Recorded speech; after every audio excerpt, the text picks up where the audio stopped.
별이 되게 하소서. 고난이 꽃이 되고 별이 되게 하소서. 눈물이 강을 이루고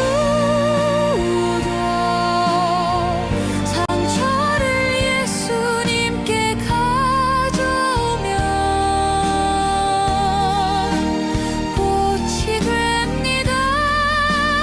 나의 상처를 치유하실 분,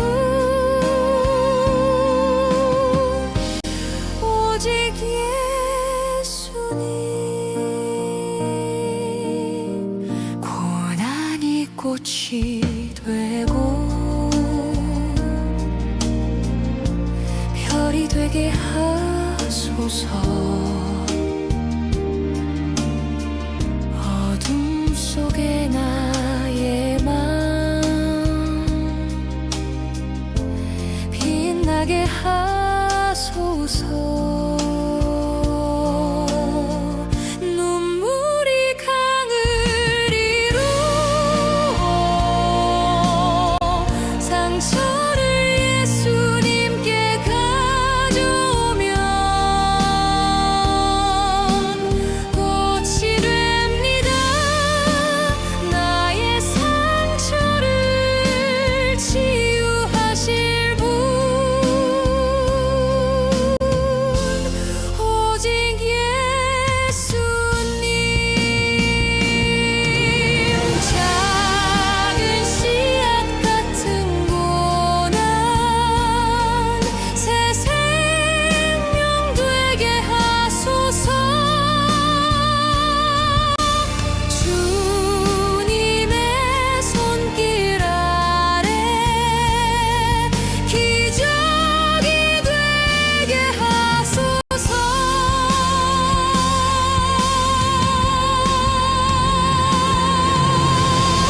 낙심의 무게도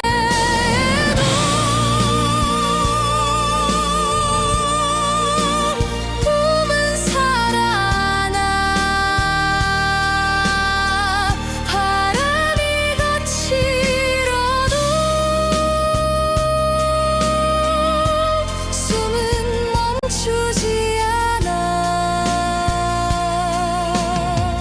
고난이 꽃이 되고 별이 되게 하소서.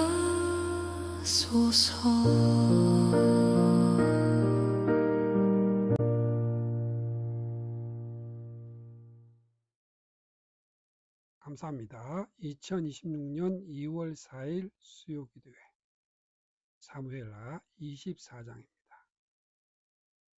말씀의 제목은 무너진 왕, 멈춰진 심판, 그리고 세워진 영원한 터전입니다. 성경 말씀은 사무엘하 24장 24절에서 25절 말씀입니다. 왕이 아리우나에게 이르되 그렇지 아니하다. 내가 값을 주고 내게서 사리라. 값 없이는 내 하나님 여호와께 번제를 드리지 아니하리라 하고 다윗이 은 50세겔로 타작마당과 소를 사고 그곳에서 여호와를 위하여 제단을 쌓고 번제와 화목제를 드렸더니 이에 여호와께서 그 땅을 위한 기도를 들으시매 이스라엘에게 내리는 재앙이 그쳤더라. 아멘. 사무엘하 24장 24절에서 25절 말씀입니다. 사랑하는 성도 여러분, 오늘 우리는 사무엘하의 마지막 장에 이르렀습니다. 지난 시간 우리는 사무엘 상가하를 통하여 이스라엘의 역사 그리고 그 중심에 서 있는 한 인물 다윗의 파란만장한 인생 여정을 함께 걸어왔습니다. 목동에서 시작하여 민족의 영웅으로 쫓기는 도망자에서 위대한 통일 왕국의 왕으로 세워지기까지 그의 삶은 한편의 드라마와 같았습니다. 우리는 그의 눈부신 승리와 함께 기뻐했고 그의 깊은 실패와 함께 아파했습니다. 이제 이 대서사시의 마지막 장입니다. 우리는 어떤 결말을 기대하게 됩니까? 아마도 평화로운 나라를 후대에게 물려주고 백성들의 존경과 사랑 속에서 평안히 눈을 감는 위대한 왕의 모습을 상상할 것입니다. 그러나 성경이 우리에게 보여주는 사무엘하의 마지막 장면은 우리의 기대와는 사뭇 다릅니다. 이야기는 하나님의 영광스러운 축복이 아니라 여호와께서 다시 이스라엘을 향하여 진노하사라는 무서운 말씀으로 시작이 됩니다. 그리고 그 진노는 이스라엘 역사상 가장 위대한 왕 다윗의 치명적인 범죄로 시작이 됩니다. 왜 성경은 위대한 왕의 이야기는 영광스러운 승리가 아닌 뼈아픈 실패로 끝맺는 것일까요? 왜 위대한 왕의 마지막 기록은 그의 교만과 하나님의 심판 그리고 다급하게 드려진 희생 제사여야만 했을까요? 오늘 우리는 이 마지막 장에 담긴 하나님의 깊은 뜻을 함께 묵상하고자 합니다. 이 어두운 이야기는 이 이야기 속에 감추어진 놀라운 구원의 빛을 발견하기 원합니다. 다윗의 실패는 단지 한 인간의 연약함을 보여주는 것을 넘어 우리 모두를 향한 하나님의 메시지이며 불완전한 인간 왕을 넘어 영원한 왕 예수 그리스도를 가리키는 분명한 손가락입니다. 오늘 말씀을 통해 무너진 왕의 자리에서 어떻게 영원한 구원의 터전이 시작이 되는지 그 놀라운 은혜의 역사를 함께 깨닫는 시간이 되기를 주님의 이름으로 축복합니다. 첫 번째로 왜 가장 위대한 왕은 무너졌는가? 인간의 자랑과 하나님의 주권입니다. 본문 1절은 다윗이 이스라엘과 유다의 인구를 조사하라 명령하는 장면으로 시작합니다. 표면적으로 보면 인구 조사는 국가를 운영하기 위한 합리적이고 필요한 행정 절차처럼 보입니다. 국가의 인적 자원과 군사력을 파악하는 것은 왕의 당연한 임무가 아니겠습니까? 그러나 하나님은 이 일을 악하게 여기셨고 다윗 자신도 조사 후에 마음에 자책하고 큰 죄를 범하였나이다 고백을 합니다. 도대체 무엇이 문제였을까요? 다윗의 동기가 하나님을 향한 신뢰가 아닌 자기 힘에 대한 가시에 의존해 있었기 때문입니다. 하나님의 백성을 자신의 힘으로 착각한 교만이 왕을 무너뜨렸습니다. 그의 충신 요압조차 사무엘하 24장 3절에 이 백성이 얼마든지 왕의 하나님 여호와께서 백성을 100배나 더하게 하사 내 주 왕의 눈으로 보게 하시기를 원하나이다. 그런데 내 주 왕은 어찌하여 이런 일을 기뻐하시나이까? 왕을 만류했습니다. 이 말 속에는 왕이시여 이 백성은 왕의 백성이 아니라 하나님의 백성이며 우리의 힘은 군사의 숫자에 있는 것이 아니라 하나님께 있습니다. 간절한 호소가 담겨 있습니다. 그러나 이 사탄의 충동에 넘어간 다윗은 이 말을 듣지 않습니다. 그는 어느덧 크게 이기게 하시는 하나님을 잊고 칼을 빼는 담대한 자 80만 명, 50만 명이라는 숫자를 의지하여 교만한 마음을 품었던 것입니다. 사랑하는 성도 여러분, 이것이 바로 우리의 모습은 아닙니까? 우리는 입술로는 하나님의 주권을 고백을 하지만 실제 삶에서는 내 통장에 찍힌지 않고 내 자녀의 성적표, 내가 가진 사회적 지위와 건강이라는 숫자를 더 의지하며 살아가고 있지는 않습니까? 다윗의 죄는 단순히 숫자를 센 행위가 아니라 하나님의 자리에 자신의 힘과 그 업적을 올려놓는 교만의 죄였습니다. 자, 더 깊이 들어가자면 다윗의 죄는 하나님의 법을 정면으로 어긴 신학적인 범죄였습니다. 자, 출애굽기 30장에서 인구조사를 할 때 지켜야 할 매우 중요한 규정이 나옵니다. 그것은 바로 조사받는 각 사람이 자기 생명을 위해 생명의 속전을, 코페르를 하나님께 드려야 한다는 것입니다. 왜냐하면 이스라엘 백성의 생명은 왕의 소유가 아니라 하나님의 것이며 그 생명은 오직 대속의 은혜로만 유지될 수 있음을 인정하는 신앙 고백이 필요했기 때문입니다. 이 속전을 드릴 때 하나님은 그들 중에 재앙이, 전염병이 없게 하리라 약속하셨습니다.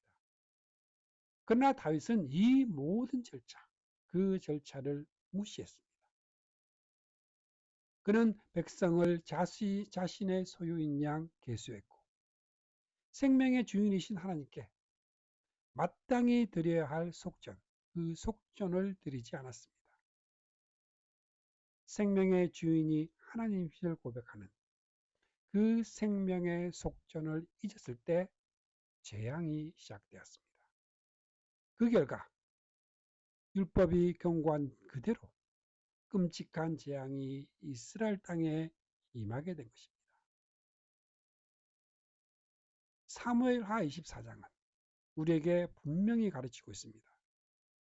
인간이 세운 가장 위대한 왕국도 가장 신실해 보였던 왕도 결국은 교만과 불순종으로 무너질 수밖에 없는 연약한 존재라는 사실을 말입니다. 인간 왕권의 근본적인 불완전성을 이보다 더 명확하게 보여줄 수는 없습니다. 이스라엘에게.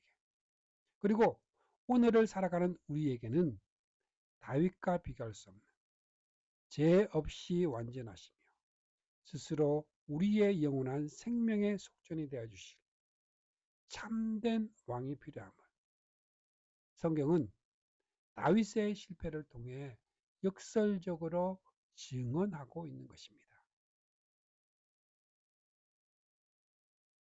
두 번째로 왜 하나님의 심판은 그곳에서 멈추었는가? 심판의 장소와 긍휼의 장소입니다.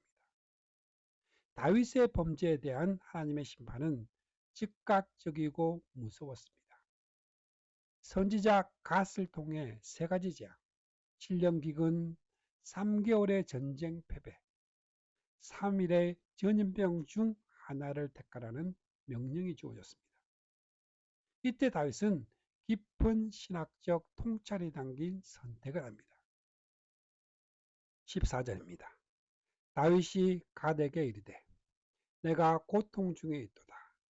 청하건대 여호와께서는 긍휼히 크시니 우리가 여호와의 손에 빠지고 내가 사람의 손에 빠지지 아니하기를 원하노라.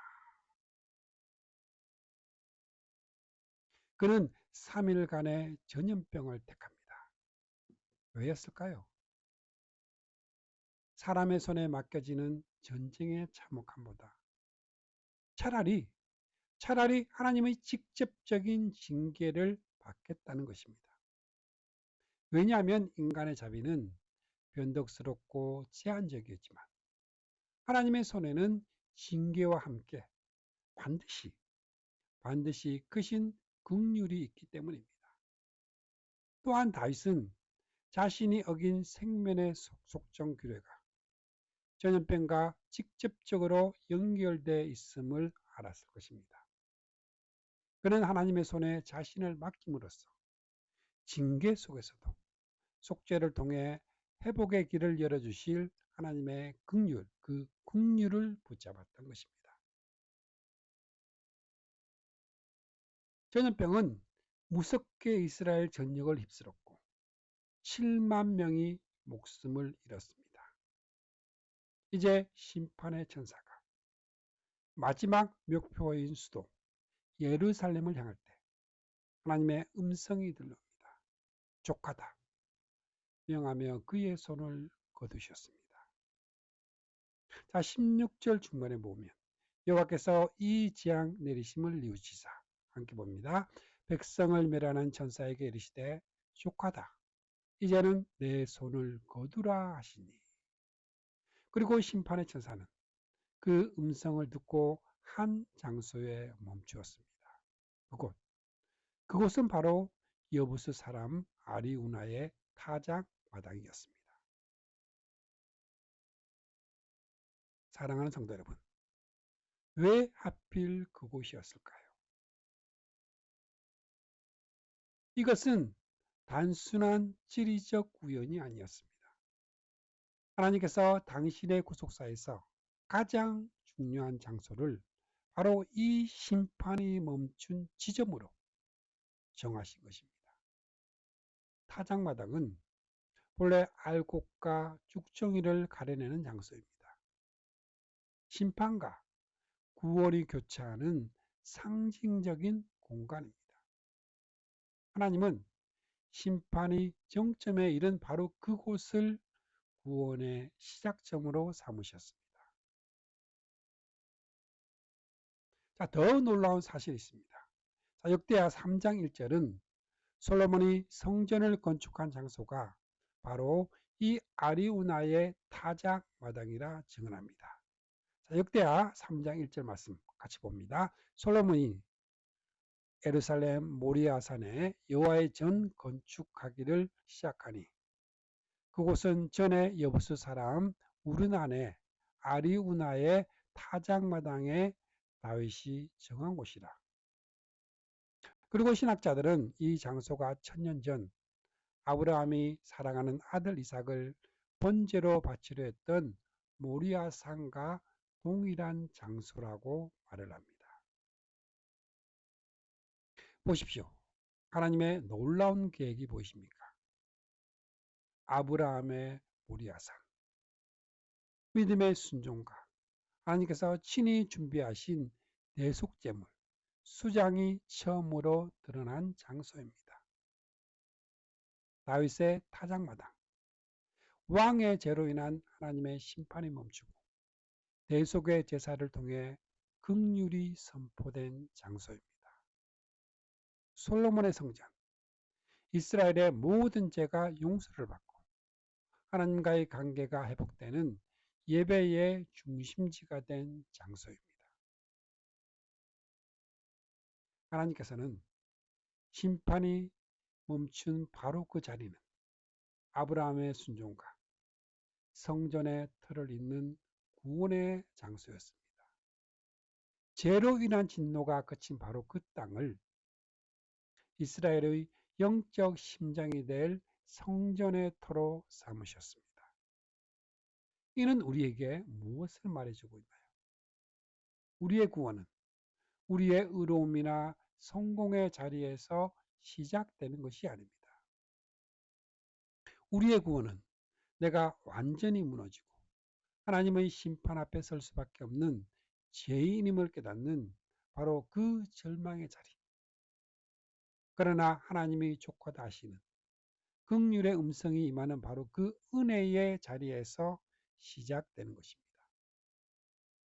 하나님의 심판이 멈춘 그곳 아리우나의 타작마당은 장차 온 인류를 향한 영원한 심판을 멈추게 할 또 다른 장소 갈보리 언덕을 예표하고 있었습니다. 세 번째로 왜 우리는 값비싼 희생으로 나아가야 하는가? 값싼 은혜와 값비싼 구원입니다. 하나님의 명령에 따라 다윗은 재앙이 멈춘 아리우나의 타작마당에 제단을 쌓기 위해 그를 찾아갑니다. 왕이 자신을 찾아온 것을 안 아리우나는 왕에게 땅과 제물로 쓸 소, 땔감까지 모든 것을 값없이 드리겠다 말합니다. 왕의 체면을 생각하며 또 국가적인 재앙을 속히 멈추어야 하는 시급함을 생각하며 그냥 받아도 될 법합니다. 그러나 다윗은 단호하게 거절하며 사무엘하 전체를 관통하는 중요한 신앙 원리를 선포합니다. 24절 상반절입니다. 왕이 아리우나에게 이르되 그렇지 아니하다. 내가 값을 주고 내게서 사리라. 값 없이는 내 하나님 여호와께 번제를 드리지 아니하리라. 참된 예배는 거저 얻는 것이 아니라 나의 가장 소중한 것을 드리는 대가 지불입니다. 다윗은 인구 조사를 할 때 생명의 속전이라는 비용을 지불하지 않아 죄를 지었습니다. 이제 그는 자신의 죄를 속죄하기 위해 반드시 값을 치르고 제단을 세우려 합니다. 은 50세겔을 주고 타작마당과 소를 사고 나아가 역대상의 기록에 따르면 금 600세겔이라는 거금을 주고 성전이 세워질 전체 부지를 확보합니다. 이는 즉각적인 속죄, 은 50세겔과 영원한 예배의 터전을 마련하는 국가적 헌신, 금 600세겔 모두의 대가가 필요함을 보여주고 있습니다. 이 대가 없는 예배의 거부 원칙은 오늘 우리 신앙의 핵심을 찌릅니다. 우리는 너무나 쉽게 값싼 은혜에 안주하려 합니다. 주일에 교회에 한 번 나와주는 것으로 적당한 헌금과 봉사로 나의 의무를 다했다 생각을 합니다. 삶의 진정한 헌신 없이 입술의 고백만으로 하나님을 만족시킬 수 있다 착각합니다. 그러나 다윗은 말합니다. 값없이 안 됩니다. 진정한 예배는 나의 가장 소중한 시간과 재물, 나의 마음과 삶 전체를 드리는 자기 부인의 결단이기 때문입니다. 다윗이 치른 이 값비싼 희생은 이스라엘에 내린 재앙을 일시적으로 멈추게 했습니다. 그러나 이 제사는 그림자였습니다. 온 인류의 죄와 영원한 사망의 재앙을 멈추게 하기 위해서는 다윗의 제사와는 비교할 수 없는 무한하고 완전한 대가를 치르는 희생이 필요했습니다. 그리고 마침내 그 약속의 날이 이르렀습니다. 다윗이 제단을 쌓았던 바로 그 땅, 예루살렘 모리아산 능선 어딘가에 있는 갈보리 언덕에서 하나님의 아들 영원한 왕이신 예수 그리스도께서 십자가에 달리셨습니다. 하나님께서는 온 인류의 죄값을 치르기 위해 당신에게 가장 소중한 독생자의 생명을 값으로 지불하셨습니다.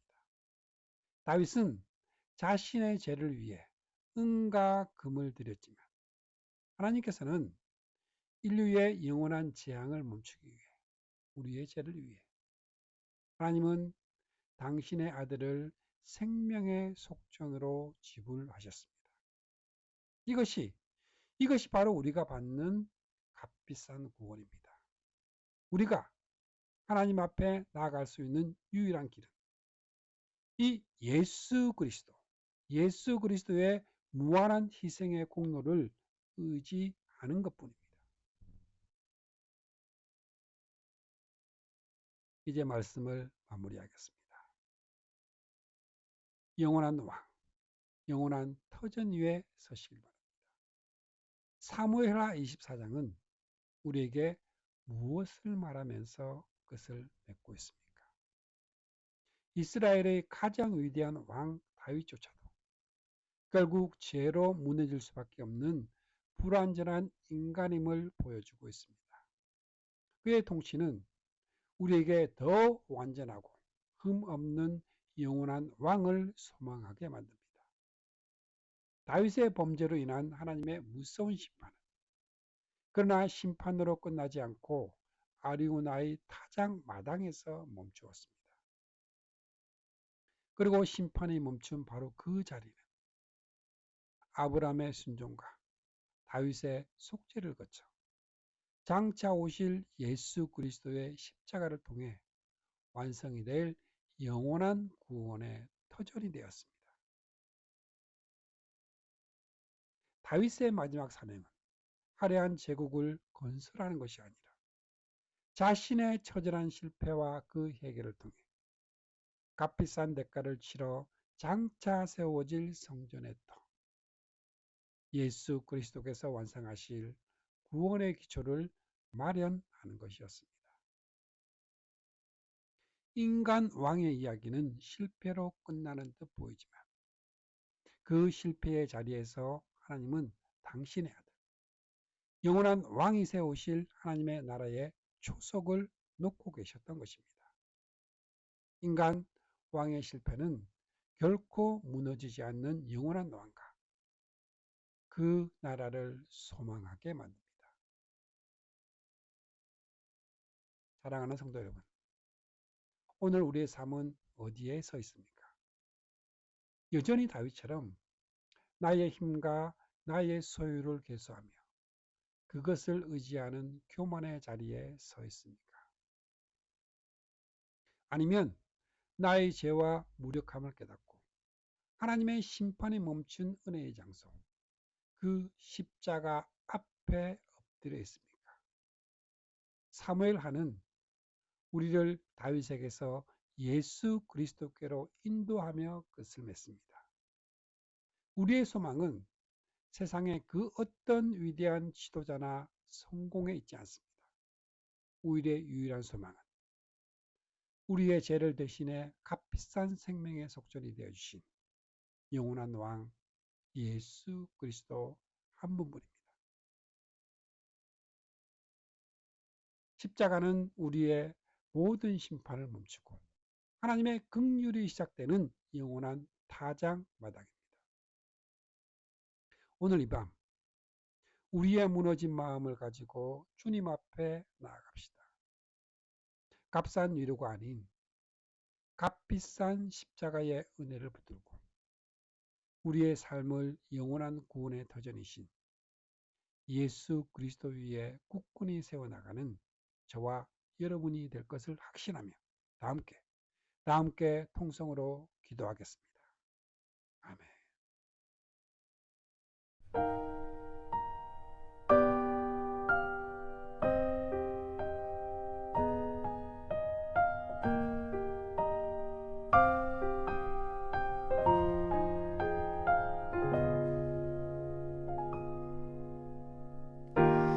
그분의 뜻대로 날 이끄시네. 그분의 뜻대로 날 만드시네. 그분의 계획에 날 맡겨드리네. 그분의 시간을 난 기다리네. 그의 뜻대로 날 인도하시네.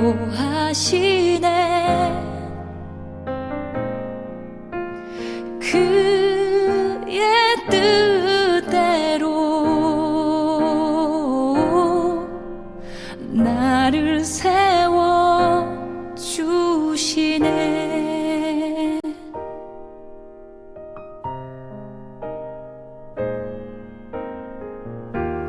그분의 뜻대로 날 이끄시네. 그분의 뜻대로 날 만드시네. 그분의 계획에 나 맡겨드리네. 그분의 시간을 난 기다리네. 그의 뜻대로 나 인도하시네.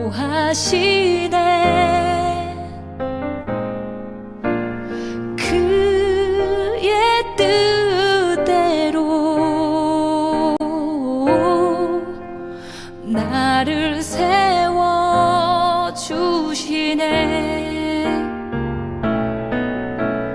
그의 뜻대로 날 인도하시네.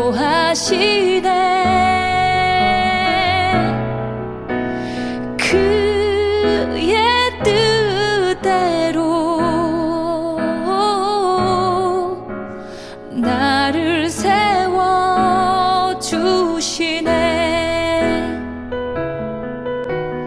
그의 뜻대로 나 인도하시네.